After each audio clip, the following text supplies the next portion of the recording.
Hello, everyone. Good morning, good afternoon. Um, we will be getting started with this session in about 1 or 2 minutes. We'll be with you shortly as people join the session. Thank you.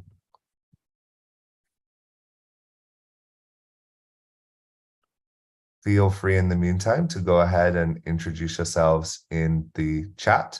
It'll be great to see and hear where people are joining from. And to know some more about you as the session gets started.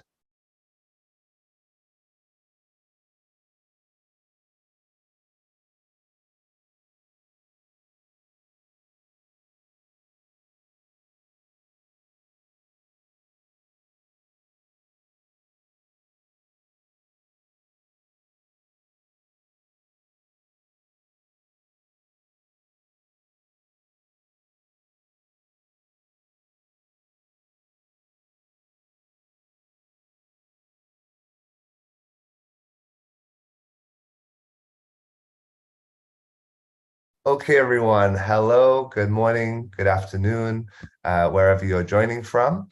I'm delighted to be here for this exciting webinar. My name is James Elsmore. I'm the CEO of Island Innovation, and I'm here with my colleague, Stacey. Want to introduce yourself, Stacey? Hello, everyone. Hi, it's great to be here. As James said, good morning, afternoon, good evening. It's good morning here in Barbados. I am the Ambassador Program Coordinator and Community Manager here at Island Innovation. So this is a really exciting occasion, our first hybrid event in Africa. So good to see everyone. Fantastic. Well, we have an interesting session today. We're very happy to be partnering with the Governor's Young Leaders Program for the County of Mombasa, who are putting on this African Youth for Climate Action conference that Island Innovation is very happy to support. It's a really exciting global event featuring speakers from the international community. This is the virtual kickoff portion, and then I know many of you are watching from Mombasa and will be there in person for tomorrow's events. The fact that we're able to do this as a hybrid event and support the great work happening in Mombasa on climate action and sustainability is great for us. And today's session is going to be an interesting insight into a variety of things happening on climate action from different parts of the continent, looking at island regions and the coast especially, and how the role of youth in climate action in those regions. For those of you who don't know Island Innovation, as you might guess from our name, our focus is islands. And so although Mombasa is an island city, it can be very different from even other Kenyan islands or other parts of the Indian Ocean. We really try and connect island stories from the Caribbean to the Pacific, to the Arctic, to Patagonia, and beyond. And that's the goal of today's session. So with that, I'll hand over to Stacey to introduce our first speaker. Thanks so much. Thanks so much, James. Yes, as James mentioned, this is a great way for us to see how we can get youth more involved. I think an event like this really crystallizes the sentiment that we do not inherit the earth from our ancestors, we borrow it from our children. And it's really important for us to see how we can catalyze youth involvement in climate action and generally the Sustainable Development Goals. So I would like to introduce as our first speaker, we have Ambassador Giovanna Valdana Stark. She is the Ambassador of Costa Rica to Kenya. And thank you so much for taking the time to be here with us today, Ambassador. We hand over to you for the opening words. Thank you very much, Stacey and James. I'm very happy to be part of this important roundtable, Together for Climate.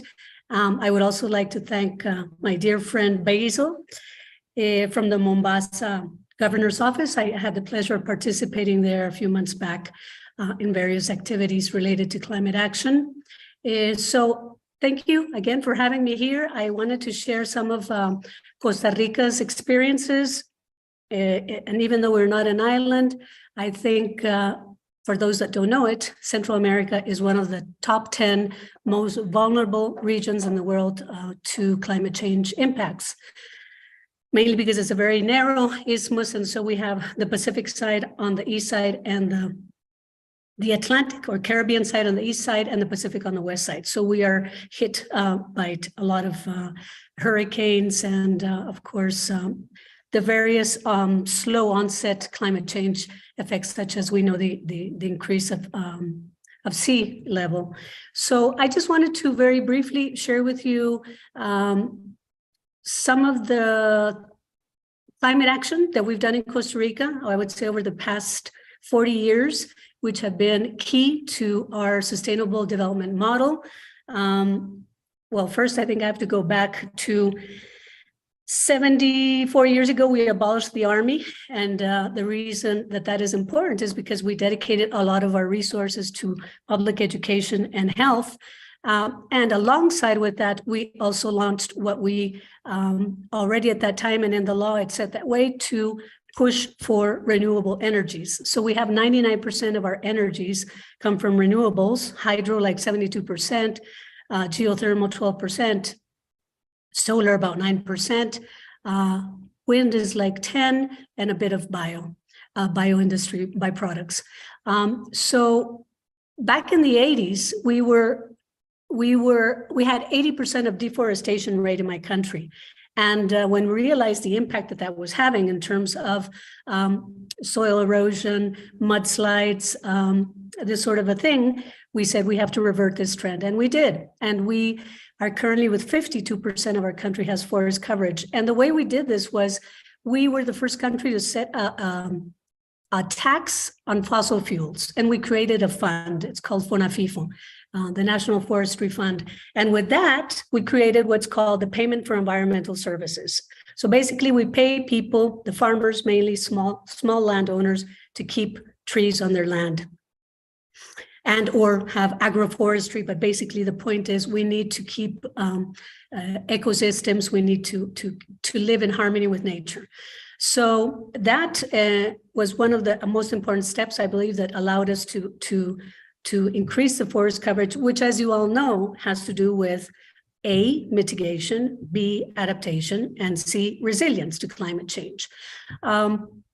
So there we've been extremely successful, and now we have focused on what we just launched our national strategy for blue carbon, and we're centering more on mangrove restoration, which of course has an impact on corals, and also because of the communities, local communities that live in the seaside, which we all know tend to be not only the most vulnerable, but also very affected by their dependency on fishing and all the activities that are vinculated to the ocean.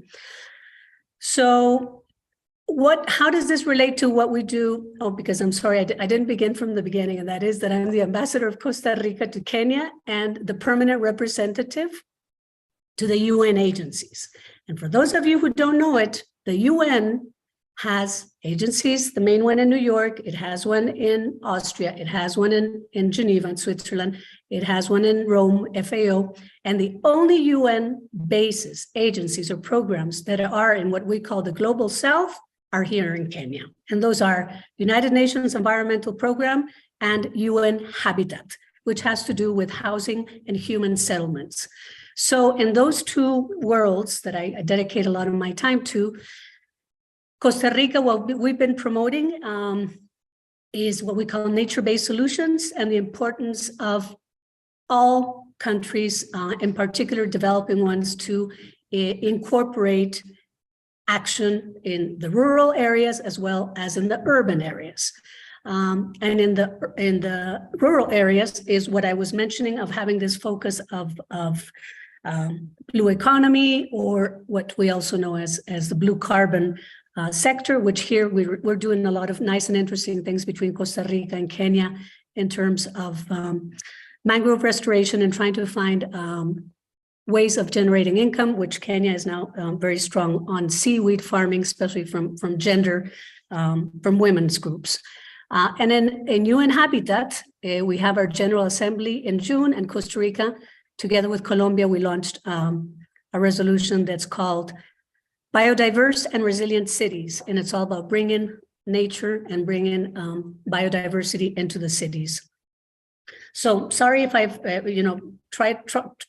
brought all these different ideas, but considering we only have about 7 minutes, I just wanted to give you a very brief story about Costa Rica and how it's linked to sustainable development and the importance on climate action, or the relationship on having a strong sustainable development, national planning, medium long-term planning, and how this relates to nature and living in harmony with nature. So back to you, Stacy. Thank you. Thanks so much, Ambassador. And we really do appreciate that kind of intervention, because what you have mentioned, there's so many things that we can see will build resilience in coastal and island communities. And there are lots of lessons to be learned from some of the case studies that you mentioned. So we really do appreciate that. Thank you. So we're going to move on to our next speaker. We have, at the moment, we will go right ahead with having Dominic Gonzalez. Dominic, thank you so very much for joining us. I will introduce you as the Decarbonization Advisor, which I think sounds like a very strategic kind of role to have and very relevant in the world we're living at the moment. So without further ado, I'd welcome you to give your presentation. Thank you. Thank you, Stacey. I'm very pleased to be here today, speaking with all of you on this incredibly exciting topic, and very passionate about this topic. And thank you very much to Madam Ambassador for her comments. Really, really interesting. I'm coming from a slightly different angle, but very aligned with the comments that the Ambassador gave. So my role very much is focused on supporting a lot of the large corporations and businesses and energy consumers in Africa switch from fossil fuels to renewable energy, and switch to lower carbon technologies and solutions. So I'm going to start actually by asking you a question to think about. What tools or instruments do we have to fight climate change? What practical or tangible tools do we have? And one way to put it, or one lens through which to look at it, is that we have both technology-based solutions and nature-based solutions. So technology-based solutions, largely energy technologies such as solar and wind, hydroelectric, looking at energy storage and batteries, and newer solutions that are being commercialized, such as green hydrogen, and a lot more complex technologies such as low carbon process technologies that we can really get the carbon emissions out of things such as steel and cement, and things like that. So that's technology-based solutions. And then we also have nature-based solutions, as the Ambassador was mentioning. Curiously, to now, around 98% of all climate finance has gone towards technology-based solutions. It's only really recently dawned on us what a major impact nature has and natural-based climate solutions have in combating or fighting climate change itself. So as the Ambassador mentioned, certain countries like Costa Rica perhaps have realized this quite early in the game, and have been developing these solutions. In South Africa, where I'm from, for example, it's a much newer space, and a really exciting space to be involved in. So what I'd like to talk about today really is blending both technology-based climate solutions with nature-based climate solutions for greater effect. And that's really where I think that things are going right now, where things are going in the next few years. And I think that that's an exciting space really for all of us to be involved in. So yeah, if you look at technology-based solutions, solar and wind have really made a phenomenal impact on enabling us to get rid of emissions globally. And I think there's 2 or 3 key reasons that that's the case. The first is that these solutions have actually become cheaper than fossil fuels in most cases. So solar and wind is often cheaper than diesel or coal or oil and gas. And that means that regardless of political or ideological beliefs, residents, consumers, end users, corporations, governments are switching to renewable energy because it actually makes sense. So that's a phenomenal progress that we've made, really, especially in the last 5 to 7 years, as renewable energy has become cheaper than the alternative. That being said, we are still developing the technology-based solutions to support the renewable energy when the sun isn't shining and when the wind isn't blowing, such as batteries, green hydrogen, etc., and still are in the process of converting electric vehicles, vehicles to electric vehicles, for example. So some of these technologies like solar and wind are well established, and others are just getting started. They're still a little bit more expensive, and it'll still take some time before we're able to get 100% off fossil fuels as these technologies are becoming ready to replace them from an economic point of view. One amazing way of supporting and doing as much as we can as these technologies are gearing up is to focus on nature-based solutions and about allowing nature itself to fight climate change and to help sequester carbon. So there are various different types of nature-based solutions, but broadly speaking, to mention 3 different types, we have regenerative agriculture, so regenerative agricultural techniques, which is really transforming agriculture and transforming farming in such a way that we can sequester carbon while providing food security and while farming, which is such a critical part, obviously, of our lives. Another way is using plant life and using biodiversity and using animals to sequester carbon. I'm not sure if you might have heard the recent TED talk around the whales and elephants being able to sequester carbon, as well as the ambassador mentioned, nature-based solutions that we have, that nature has given us that sequester carbon naturally. Of course, different types of trees, but really, looking at coastal areas, the ability of things like mangroves, of different forms of seagrass and kelp, and elements of blue carbon to be able to sequester carbon. So really, I believe that what has been happening until now is that typically technology-based solutions have been developed on the one side and nature-based solutions have been happening on the other side. It's typically different types of people and companies and people that are doing this really, and it's been quite siloed until now. And there really is a huge opportunity to take what's worked with the technology-based solutions, and that is really the business model and the financial model of solar and wind projects, which have so rapidly been deployed around the world, and use that model towards nature-based solutions. So generally speaking, it takes quite a lot of capital investment for a solar or wind project, especially a large one, but then very low operational investment. Once it's installed, it tends to run itself largely. But to take some of that capital development and capital financing from renewable energy and apply that towards the capital that's needed to develop nature-based solutions is a way that you can use renewable energy as an anchor to develop effective nature-based solutions projects and do them much quicker than if you're going to do so on your own. And also to bring on board a wider amount of stakeholders, particularly corporate stakeholders, international climate finance stakeholders, etc. And really to provide value for climate and nature and people, and by people specifically the local communities, and also job creation that these things are able to provide, and ensuring that the transition is just, that it is fair, and that that we're not only focused on emissions, but emissions and nature and local communities. And that's where I really think that we're going towards climate 2.0, is this wider value. And providing higher value, and really integrating these different things. So a super exciting space to be in. One of the projects or one of the areas that we're involved on is taking mining land and fossil fuel land that has been quite destroyed and regenerating that land. One aspect that's a hot topic right now is how much critical minerals we need for the climate change revolution. So moving from fossil fuels to renewable energy, unfortunately, is requiring a lot of metals. So there's going to be an increase in mining, but with that, there's also an increase in the amount of money that's being able to be spent to develop nature-based solutions around these sites. And another thing is looking at fossil fuels and coal projects. As coal mines are being deliberately shut down, there's an opportunity to use that disused land to develop nature-based solutions projects and renewable energy projects. So that's really an exciting place to be in. We're working on some projects in South Africa. Right now, South Africa is decommissioning 22 gigawatts of coal-fired power plants, and that is a huge amount of land. And what we are helping to do with the just energy transition is to repurpose that land into what we're calling climate assets.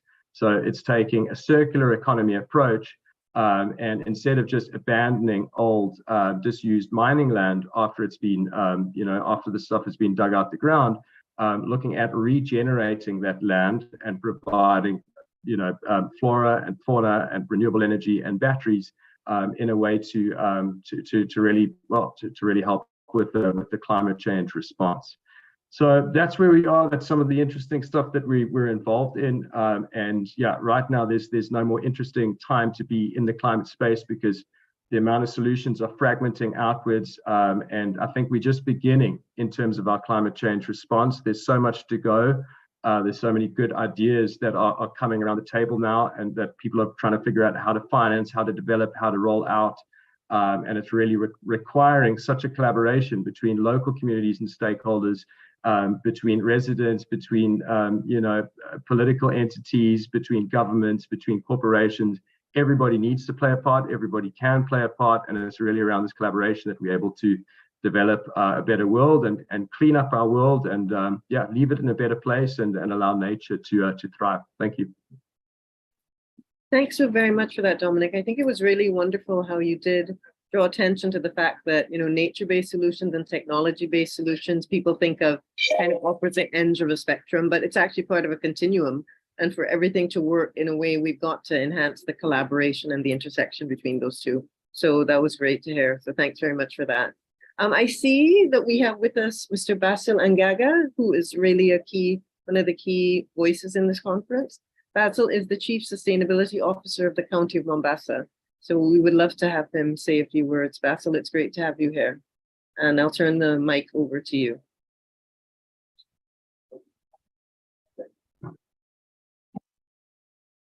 Hi, you are muted though. We can't hear you. And we have to hear you. Perfect. Great, we hear you now. Good to see you. And can you see me? Yes, we can see and hear you. Wonderful. Yes, so my name is Basil Muga, and I'm the Chief Sustainability Officer at the County Government of Mombasa, driving the county's sustainable development agenda. And our main focus is to just help accelerate the implementation of or localization of the SDGs, the local governments in Kenya and widely in Africa, and just focusing on SDG 13 on climate change. And this is a particular interest for us because Mombasa is an island and is facing an immense threat of climate change. And we feel that it's time that we mobilize the entire ecosystem, come together to have a conversation on this climate threat. Just recently, we witnessed very little rains and the city was flooding. But even before then, in Kenya, we had a huge crisis when the rains failed to come, and this affected really the country's food basket, and we were really facing a huge scare of hunger. And when the rains now decided to come again, then it was also terrible, and we witnessed serious flooding in different parts of the country. So for us, it's a local conversation that we're having on climate change, but that which we also want to have at a national level and also at a regional level, to also get to link with other parts of Africa that are facing the same threat, and also other islands across the world that are facing the same threat, and just to get to share maybe some best practices that could get us out of this crisis.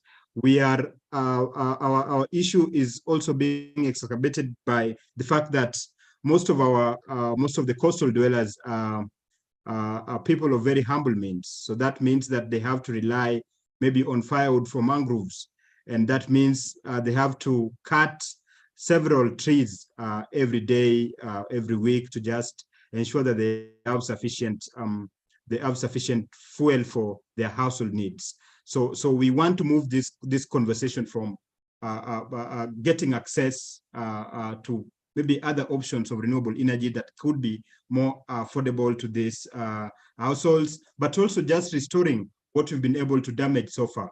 I believe that with the right support to our communities, then we'll be able to mobilize appropriately so that we can restore, first of all, the mangrove ecosystem, because that is our only shield right now, and as it continues to be messed up by our activities, then we are continuing to really expose ourselves as a city that lies along the coast.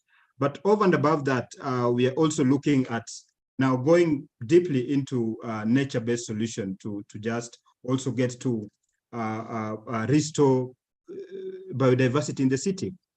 Because what has happened, and this is very common in most coastal cities that have, or communities that have very little land. So what happens is that we have to try to move nature away from the ecosystem and replace that nature with beautiful hardscapes. And what that means is that we are now isolating ourselves, and nature has to also fight back for its space. So as part of just ensuring that we try to mitigate our situation, we are looking at ways through which we can now start to also just restore biodiversity in the city, build more parks, restore even some waterways that have also been encroached by our activities. People have moved into natural flowing rivers which were alive 20 years ago are now dying because people are building on their ways, and there's also a lot of pollution that is coming in there. But what is most important for us in Africa, and especially these small islands like Mombasa, is to be able to mobilize the entire ecosystem to act together. Because without that general or common appreciation of this particular threat, then it's difficult to even inspire any bit of action. And that is why we are convening these multi-sectoral climate dialogues in Mombasa to just bring everybody on board, get people to just raise ambitions on climate action, and also find ways through which we can unlock the most critical component of this action, which is financing, because that has been the biggest hindrance. And there's been a lot of failed promises from the developed countries, and we're now hoping that we could find ways of unlocking our own source investment here, to also just see ways through which community initiatives and grassroots movements can be supported to also amplify their impact and help us build better as a coastal community under threat. So thank you so much. Thanks so very much for that, Basil. I think it's really important for us to see the reality of what's happening on the ground there. And there are many ways that we can consider the continent and the island regions of Africa to be an epicenter when it comes to climate change. You mentioned the extremes of drought versus flooding, and the fact that, again, for people to survive, them using some of the mangrove for firewood. And we just heard about the role of mangroves in terms of carbon sequestration. But until there's a greater level of, I think, resilience built and, as you say, flows of financing unlocked. So we can see all of the intersections there, and that really helped us to become more aware of those. Thank you so much for that. That's all. Okay, so we're going to move along next to one of our own ambassadors from Island Innovation. We have Mr. Asuman Kamal from the Comoros, and the ambassador program is one of the programs we have here at Island Innovation. I'll put some information in the chat about it, where you can represent your community and find ways to collaborate and come together to create solutions to build resilience in the face of climate change and focus on the SDGs.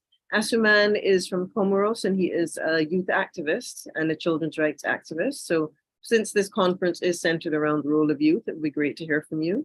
So Asuman, I will turn the floor over to you. Hello. Hello. Hey, that is good to be here today. I'm really happy to be here as an ambassador. I'm going to talk about youth-led climate initiative, because in Comoros, I will concentrate myself in Comoros especially because according to climate change in Comoros, the young generation are not really involved in that. And I think it is just not only here, but in some islands there where the youth are not really involved in that because they are not aware deeply about the climate change, because especially like in Comoros,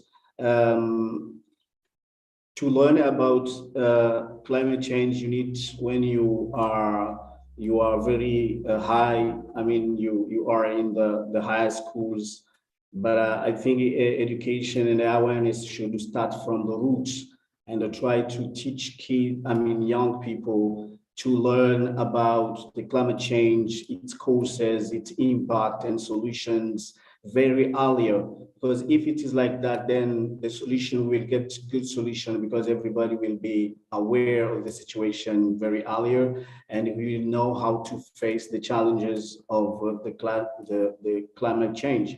And that we do have different ways of having that. We can, for example, use seminars, workshops, webinars like this one for today, and I hope there is a youth there who are listening to us.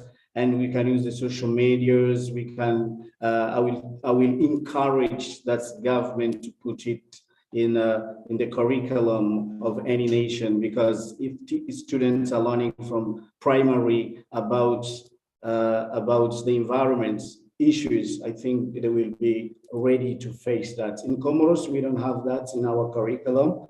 So we are trying with different NGOs like Bandabiti. There is an NGO here called Bandabiti, is fighting about the environment issues, the plastic issues, trying to propose solutions to the governments in order to bring that idea into the table. So I think advocating, if we encourage individuals to advocate for the climate change by writing, especially youth, by writing directing to the policymakers, organization, or organizing maybe peaceful protests to show how it is important, or maybe participating in a public demonstrations whereby students will learn. So we do have, as I'm involved in a different association like Salam in peace and in the environment.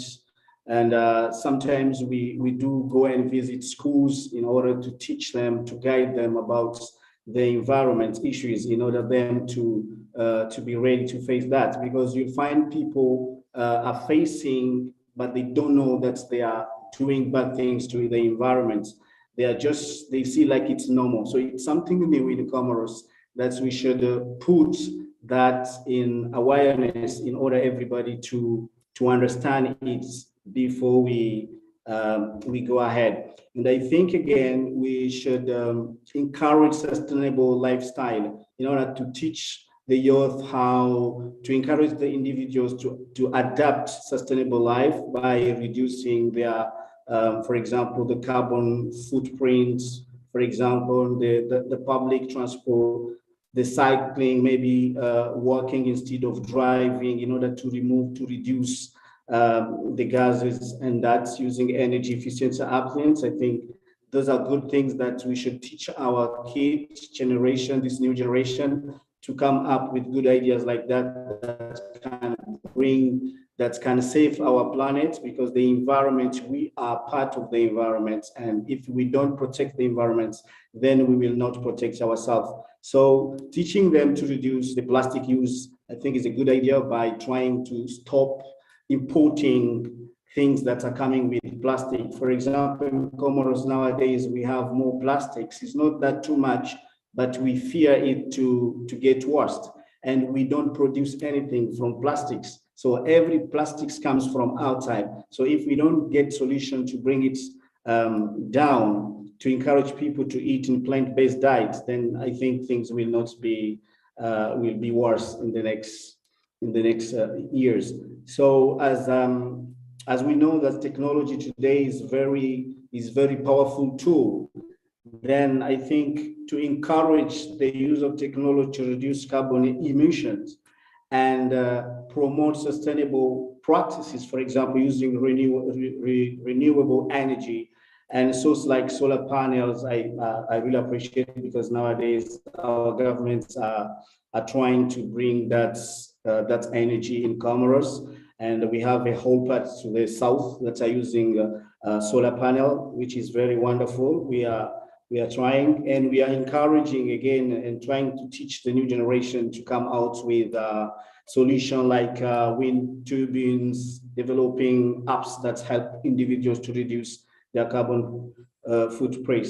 And we will not stay there, but we are trying again to encourage them to collaborate among youth themselves, organization, to share resources, ideas, and to amplify the voice in the fight against the climate change. And by doing that, we give the power to the youth to act by themselves than doing it on behalf of them. So I think to guide them and teach them what to do and let them to do the right things, I think it will be understandable more than when we do by on behalf of them. Because when a kid speak to older hear very well than when an older speak to an older. So I will encourage to do that.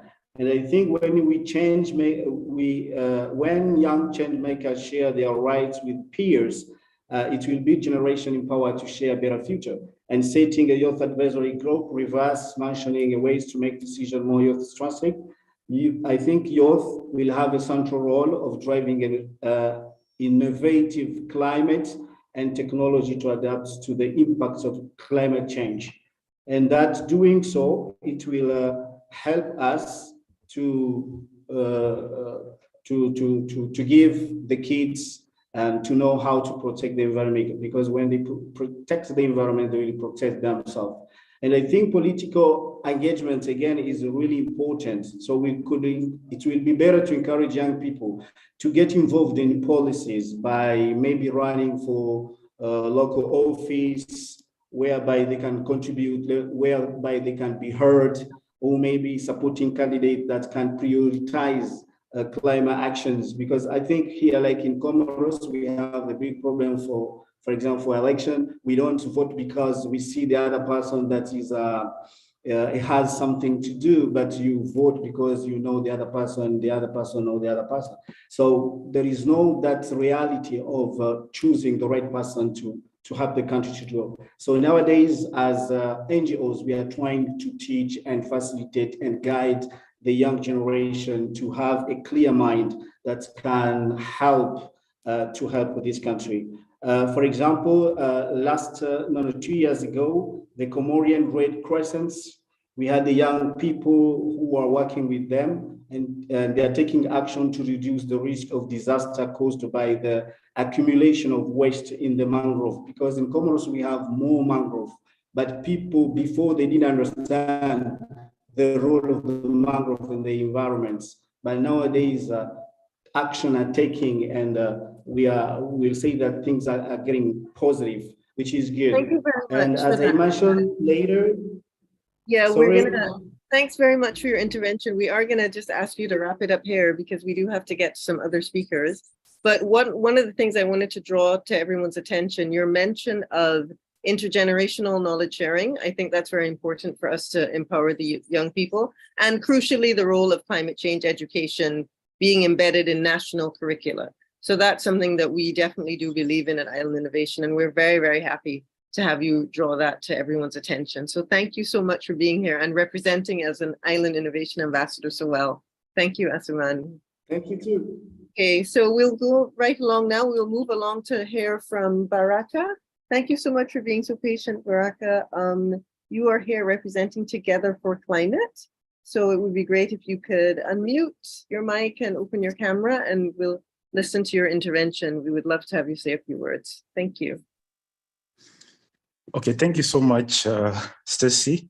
And I'm so glad to be here to talk about this threat that we are currently facing here in Mombasa. Yeah, I'm representing the Mombasa Together for Climate under the Governor's Young Leadership Program. And this program is mainly driven by the young people who are mainly trying to seek nature-based solution on this impending issue that is being brought up by the activities within the economy. When you look at Mombasa and coast and coast at large, the majority are the youth.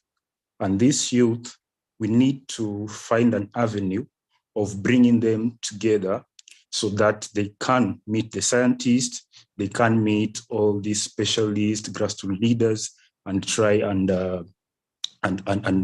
make them effective leaders who shall stand up and be more involved in climate action, because the youth are the leaders of today and the youth are the leaders of tomorrow. If I can quote the UN Secretary General, is on record saying that the generation that he lived in, the last generation, failed, and the generation that followed also failed. But this generation must not fail. And that's why GYLP was formed. And GYLP is the reason behind this roundtable. The Together for Climate is the reason behind the roundtable that we are having. And we just want to bring these young people so that they can meet the scientists, talk to the scientists, and build up a generation that will stand up against this impending danger of climate.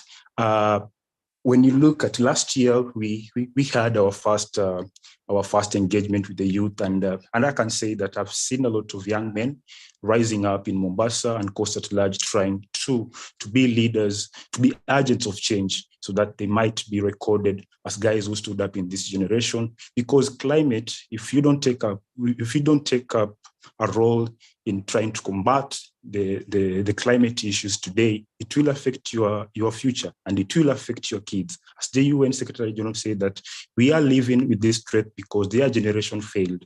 And so Together for Climate wants to bring young people and wants to bring these great young leaders together so that we can voice and amplify our voice together and stand up and make sure that our future and the future of our kids is secured. And that's why we have this kind of webinars. Thank you so much. Back to you, Stacey. Thank you so much, Raka. Yes, we can see how central the role of youth is at the moment, and it's really wonderful that you can highlight that. So without further ado, I'd like to move on to our next speaker. Tolu Victor Ogbara is the founder of Legal Oak in the UK, and we're very excited to hear this presentation. So thank you very much for being here with us, Tolu. We look forward to your insights, and we'll hand over to you. All right, thank you so much for having me today. For some reasons, I'm unable to share my video. I would be discussing, okay, thank you for that. Today, I will be talking on a very important topic that everyone has touched one point or the other, and that is climate finance. Everyone has said that there are projects to be done, there's a problem to be solved, and these cannot be done if we do not have enough money that addresses this problem. So I would be starting my presentation very short today with what is climate finance. And the United Nations Framework Convention on Climate Change did give a very, very vital definition of climate finance. It says that it is a local, national, or transnational financing drawn from public, private, and alternative sources of financing that seek to support mitigation and adaptation action that will address climate change. So that is saying that everything that has to do with sending money or bringing money to mitigate and to ensure that there is climate change adaptation. So today my focus is on the role of public-private partnership in enhancing climate change in Africa islands and the coastal areas. Like everyone has mentioned, the subject of conversation today is very, very critical based on temperature, sea level rising across African coastal areas and islands. And we also understand that the World Economic Forum has done an estimate that Africa needs an estimated amount of 30 to 50,000 billion each year for the next decade to be able to achieve its climate adaptation. So yes, we really need to have this conversation. So what then is the role of private sectors in enhancing climate finance? We have various banks, we have various sectors of financial institutions, we have investors who should actually be inclined to invest in technologies, in whatever it is that they want to invest in that is climate inclined. So we need to start having conversations with banks when we go for loans for businesses, when we have wealth that we want to give as advisors. Is there anything that has to do with climate change in all of these transactions that we need to consider. It's a very, very important conversation, and financial institutions, banks as well, and other foundations are not left out of this conversation. And then we also have the role of the public. And when we talk about the public, we talk about multilateral banks, like various multilateral banks. We talk about the World Bank Group, we talk about the International Money Fund, we're talking about the International Bank for Reconstruction and Development, and we're also talking about a wide range of banks, including the central banks of various African countries. For instance, we have the Central Bank of Kenya, we have the Central Bank of Nigeria, and we have the Bank of Mauritius. So all of these people make up, and of course, very important, we have the International Finance Corporation. So these are the roles that various bodies who are licensed to be bodies, to be public bodies, pardon me, have over the years been able to solve one or two things when it comes to climate finance. And then we also have regulators, we have policymakers. For instance, we have the Kenya's Capital Market Authority. In the UK, we have Bank of England, we have the Financial Conduct Authority, we have the PRA as well. So all of these public and private bodies have over the years actually come together to say one or two things about climate finance. It's not a new topic, but the perspective I'm bringing to it today is about the public-private partnership, which is the intersection, the collaboration between the private sector and the public sector to be able to ensure that climate change is a subject of conversation for both parties. And so there has been various conversation around public and private partnership, but in this instance, I would be going through the pros of public and private partnership. I believe that this will help us to understand the role and the essential importance that both the public and the private sector have to come together at this critical time to be able to provide a solution to the climate change in Africa.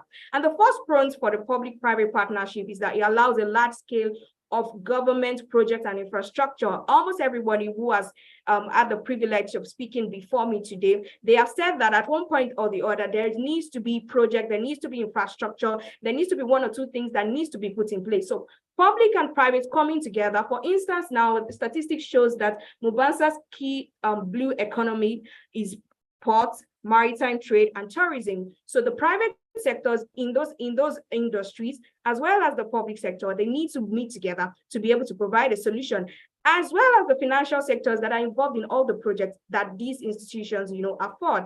And as we all know, the private sector is very, very inclined to technology. Not written down that the public sector is also inclined to technology, but I'm just saying that the private sector seems to be closer to technology rather than the public sector. The world is forward thinking to technology. There are clean technologies that needs to be put in place. There are solar powers that needs to be put in place. So the private and the public sector need to come together to be able to achieve this. The coming together of public and private sectors will also bring about risk sharing. So the public is not the only one sharing the risk, the private is also sharing the risks, and they're both leveraging on those two aspects to be able to foster climate change. And an example of this is the Ministry of Tourism, financial regulators, private island resorts, all coming together with a vision to achieve climate change, yet having behind them a public-private partnership motivation. Furthermore, not to say that the pros of public-private partnership to foster climate change in Africa is all good. Of course, there are cons. There are infrastructural challenges. There are ethical leadership challenges. With the private sector to trust the public sector to be able to fill their word. There's also the bit of balancing of profit making, which the private sector is known for, to the corporate social responsibility, which is now hinged on private sectors as well. And then the governance continuity that is known in Africa. In 4 years, probably there's another government. Another government is probably not inclined to climate change like the other government. So how do we then bridge this gap of continuity? It has to be addressed. And today, to almost wrap up my presentation, I will be giving examples of how PPP can be conducted, laying credence and drawing from advanced economies for us to also learn from. There has to be a PPP legal framework, policies, legislations, guidelines, has to include PPP in all that they're doing. A critical example of this is the Bank of England giving a climate change adaptation report for all banks in the UK, saying that you need to come up with something that has to do, how are you adopting climate change to your transaction? Central banks of African countries need to do that as well. Then the environmental and social framework, there has to be a framework for environmental and social framework for both the private and both the public. Then there has to be an incentive. Are we going to give a tax waiver to islands or to resorts that are climate inclined? Are we going to give incentives to banks that are climate inclined? And then there also has to be PPP contractual provision and risk allocation. An example of these is the World Bank Group guidance on this PPP contractual provisions for various companies. Then I go to the trends and the lesson for advanced economies on private partnership. For instance, the Social Housing Decarbonization Fund, the UK government funding for building of climate compliance projects. Infrastructure is a big issue when it comes to climate finance. So counties, local government, and the private sector need to come together to be able to find a solution on climate compliance project that needs to be put in place. And another example is the UK Clean Technology Fund, which empowers a greener future technology through clean technologies like solar power, promoting energy efficiency. Like I mentioned earlier, clean technologies are a very, very pivotal example that can be used to solve the problem of climate change in Africa, Ireland, and coastal area. And so there has to be a fund for that. And so the private and the public sectors need to come together to be able to mitigate that. Then the roadmap for climate finance in enhancing PPPs in Africa, Ireland, and coastal region, harmonizing the PPP climate policy for financial institutions. Both private and public need to come together for an harmonization, not a separation of the public doing their bits, the private doing their bits, but there has to be a sync for us together to work to achieve another goal. Creating knowledge centers that lead to public and private dialogue, e.g. Research Institute, National Institute of Economic and Social Research, NGFS, Climate Finance Research Portal as this as well. And this should be greatly encouraged. Like the speaker before me also mentioned, that will also help youth involvement as well as financial inclusion. Then the last one has to be with establishing incubation center for climate investment. There has to be a center. What are we talking about? How can the banks, the World Bank, the central banks of companies and the central banks of countries rather, and the financial institutions in those countries, how can they all come together to be able to foster climate change, to be able to solve the problem facing Africa? And that will be all. And before I leave this afternoon, I would like to say that, yes, we have said that developing countries I've said their bit about the climate change rather, and it is now the responsibility of Africa to be able to ensure that we drive what the World Bank has said that we should drive in terms of the 30 billion to 100 billion per year. We have the land, we have the landscape, we have the human resilience capital to deliver it. We have what it takes, and I believe that a collaboration between the public and the private sector is very key to drive this home. Thank you so much for having me today. That would be all for my presentation. Well, no, I think thanks have to go to you. Thanks so much for such a dynamic and captivating presentation. I think you're highlighting the necessity of there being that collaboration between the public and the private sector. It similarly reminds me of Dominic, our earlier speaker, mentioning that, you know, the two extremes of nature-based solutions and technology-based solutions, things can only happen when those are seen as being able to operate together. And that's definitely what we have to aim towards in my region as well, in the Caribbean. So we appreciate your very concrete examples as well, Tolu, of things that can happen. You mentioned things like knowledge centers, you mentioned getting the youth involved. So I think many of us would definitely love to hear more of what you have to say. And I'd like to encourage anyone who has any questions, please feel free to put them. I see some things in the question and answer, but you can also place in the chat if that is easier for you. I know that some people have better access to the chat. So at this point, I know that all of the speakers who are currently here will make themselves available for questions. So please feel free, don't be shy. James, I don't know if you'd like to moderate a bit of the question and answer session. I'll join you. We can just invite all the speakers to come back on screen, those that are able to stay. And I saw some questions that have already been answered in the chat as well. Oh, I saw an interesting comment in the chat actually regarding climate change and health and that intersection between climate change and health. So I wondered if any of it's not directed towards anyone, any particular panelists, but I don't know if any of you had any questions regarding the intersection between climate change and health and how this needs to be prioritized and what can be done to draw some more attention to that. Anyone has any thoughts or comments on that? everyone's disappearing. Getting very shy and quiet. It's not one that everyone has answers to. Yeah. Was Dominic going to say? Yeah, just maybe a brief comment on that. I think that one thing that the ambassador mentioned earlier, I'm not sure if she's still on the call, but developing nature-based solutions projects that work require multiple revenue streams and require multiple inputs and multiple outputs. There's been obviously a lot of criticism and controversy around carbon credit projects, especially the ones that have been done badly over the last years, etc. That's one minor component and a partial component sometimes of nature-based solutions. As I said, I think we're moving past that towards providing value and different revenue streams. But ultimately, a good nature-based solutions project should be providing crops for food security. It should be sequestering carbon and getting a revenue stream from that carbon. And it should be, as the ambassador mentioned, ideally getting payment for ecosystem services. And a part that's linked to that is, plants and crops that have medicinal value. That's something that we've only just started tapping into and only just starting to understand around what nature is able to provide. And there's a lot of, sort of healthcare companies and medical research companies looking to test and really see, what kind of solutions nature can provide for that. So something like that can sound very tangential, but can help to stack the business case. And in some cases, you've got healthcare companies, that would be willing to invest in the development phase of a project and provide some capital, alongside that. So just a tangential comment there. And I think that we're really moving into a space where you've got this integrated climate approach, and it's climate plus X, Y, Z, and on and on. And it was just a passing comment from my side.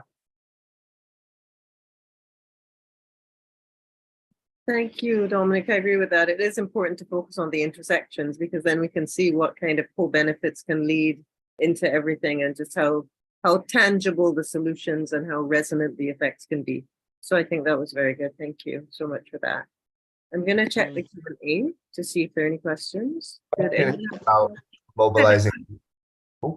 mobilizing youth and the importance of youth involvement in the climate negotiations, but I guess that's referring to the COPs, but also more broadly when it comes to these conversations around climate action. So I know Basil, Baraka, Asuman, this is one that I think will be relevant to all of you.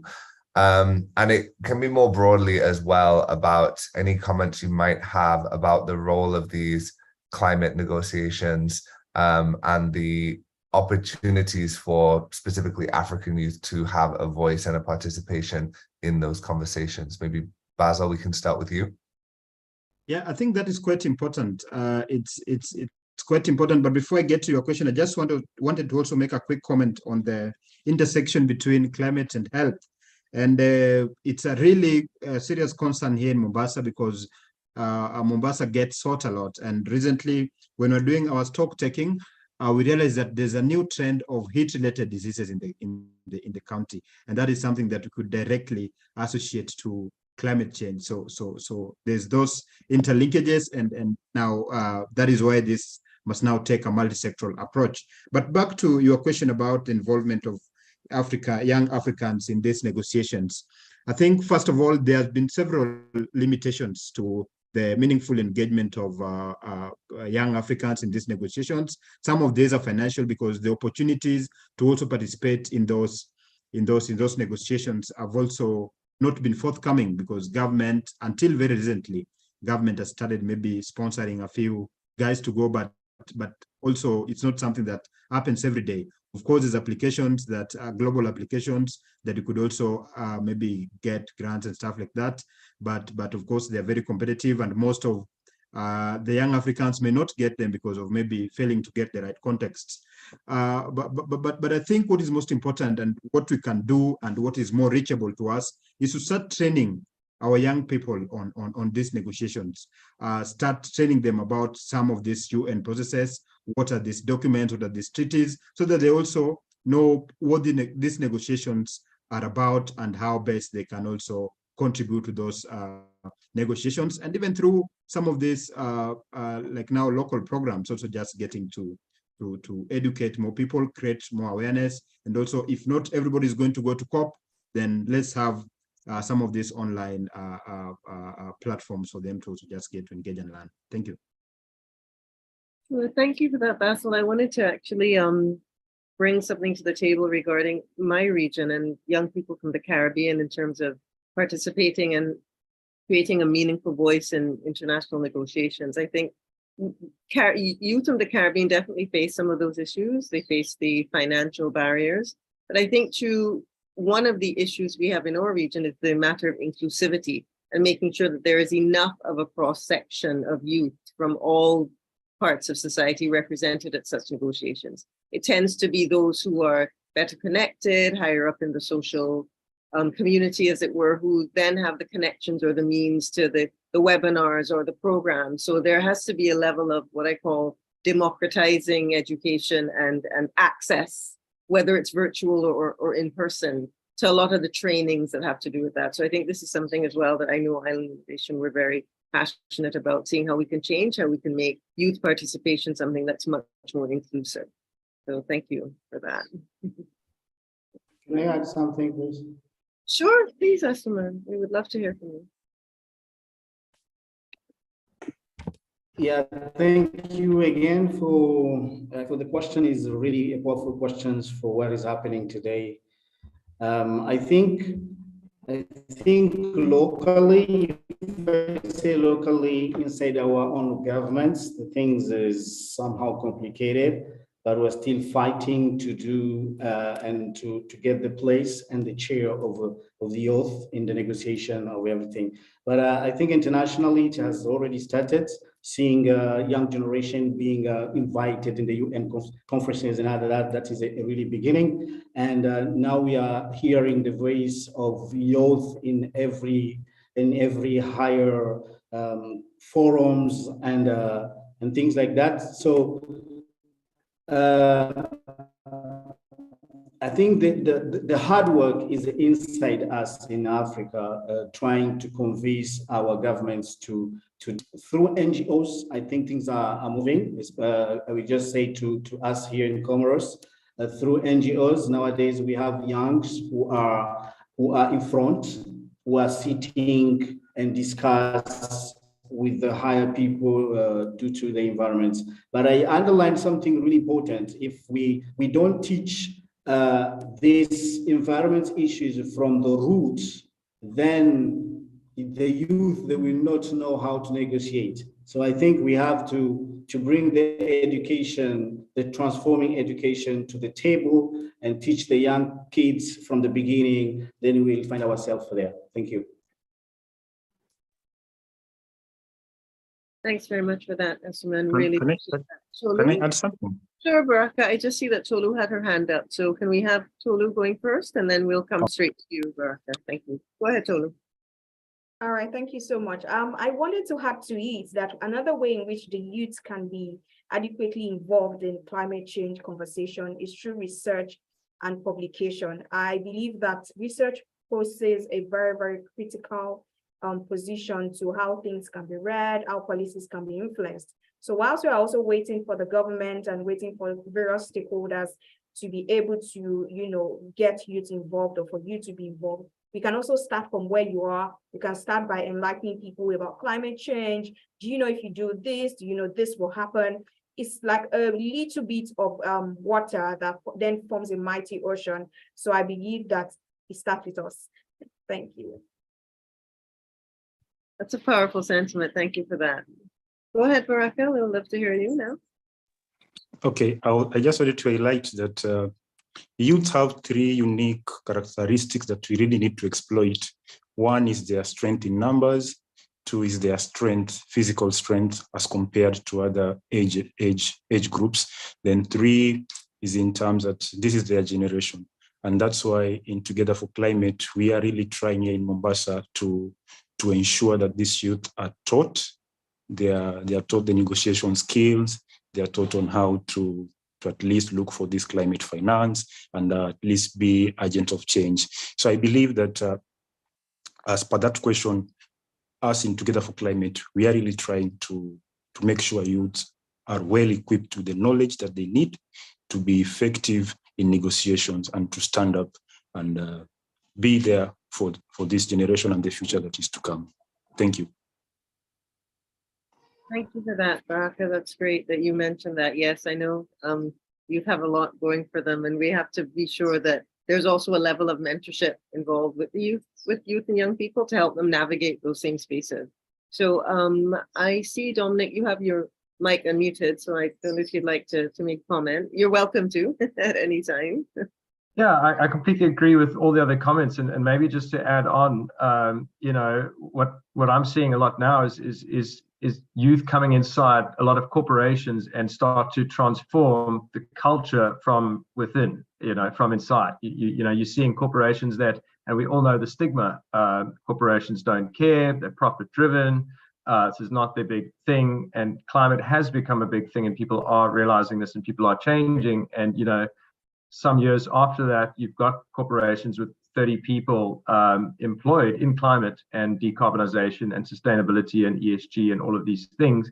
And it is starting to make an impact, you know, can be slow, but certainly starting. And I think that the industry is, you know, the solution side of the industry, or the response side of the industry, is desperate for people, is desperate for staff, is desperate for skills, is desperate for energy, and is desperate for the passion that the youth has. And there's a lot of money globally. There's a lot of climate finance that's desperately looking for good projects, that's desperately looking for good people to manage and run and project manage and drive those projects, people with passion and ideas. And so I would very much encourage, and in line with what Tolu said and what Baraka said, you know, there's really a lot of places where you can play. There's a lot of places where you can do work. There's a lot of different areas where you can go. And go with your passions, go with what is interesting to you, and run ahead. And don't be scared to ask companies and people for jobs. Don't be scared to, you know, attend conferences like this and many others. And there's a lot of things on the internet, on LinkedIn. There's a lot of research reports that you can read, and you can understand global best practice around how to develop projects and how the technology works and how the financing works and how the regulation works. You don't necessarily need a big complicated degree. You can start from anywhere, from wherever you're at. And I think that there's a lot of growth, and you know, a lot of it is actually can be up to individual choice to take those steps forward. And I think that on the other side of the table, there's corporations, there's governments that are desperately looking for people in this space. And so it's an exciting moment in time to be interested in this. It's such a key critical moment in our human history, to get all hands on deck to deal with this huge problem, and to find solutions for it. And yeah, so I encourage anybody listening to roll up their sleeves and jump forward. And I think that you'll be quite surprised at the reaction. I think will be very positive. That's great. Thank you. I love the way that you're encouraging young people to empower themselves, as you say, you know, gain the knowledge. There is so much knowledge out there that's there. And that's the thing. There is a huge level of information. There's a wealth of tools that you can use, even in terms of climate change education. There are actually lots of freely available curricula out there about climate change education. And, you know, I make that comment in response to, there has been a comment in the chat regarding giving concrete examples of how we can democratize education to involve youth in various backgrounds. It's very quick and easy to create informal outreach programs. Because one thing I have noticed in my area of the world, the levels of bureaucracy that might be involved in a ministry to get climate change curricula officially embedded in schools, it can be quite daunting. But if you make a personal connection with a principal or teachers in a school, it's very easy to, you know, put together a program and have, say, an environmental club or a conservationist club or an environmental science club at primary and secondary level in this region. And that's a way that you can do outreach at various schools that are on the ground, and that will have an impact. And that, you know, we can raise awareness regarding situations like this, forums like this. We can show replays and video streams of various seminars and webinars that have been held. And we have to see how there are ways as well to realize that not everywhere has the connectivity. So it's important to find a community and bring community around build the digital maturity, as it were, and see how we can bring communities around those spaces with digital access to access these tools. So that's something that I think is really important. So at this point, please, I would like to encourage everyone to connect on LinkedIn. I want at this stage to really say an absolutely huge thank you to our panelists, and who, your presentations were fantastic and really memorable. I can see from the comments in the chat that everyone really, really enjoyed the session that came together. We appreciate all of your insights, and please follow the conversation. We're going to find a way to keep the conversation going. Thanks so much. I'll turn over to James for a couple of final words. Thank you. Not much else to add, Stacey, just to echo your thanks to the speakers and the participants here. And for those of you in person in Mombasa for the event tomorrow, all the best. I'm sure it will be a fantastic event. I wish I could be there in person, but I know many of you will be continuing the conversation, and there's a great lineup of speakers and sessions for that event. So have a fantastic day there. There was some email information about registration and the location in the email we sent earlier, but feel free to send us a message if you have any further questions. We're happy to help connect you to the people on the ground for that event. With that, thank you again, everyone. Have a wonderful rest of your week, and keep on fighting. Bye-bye.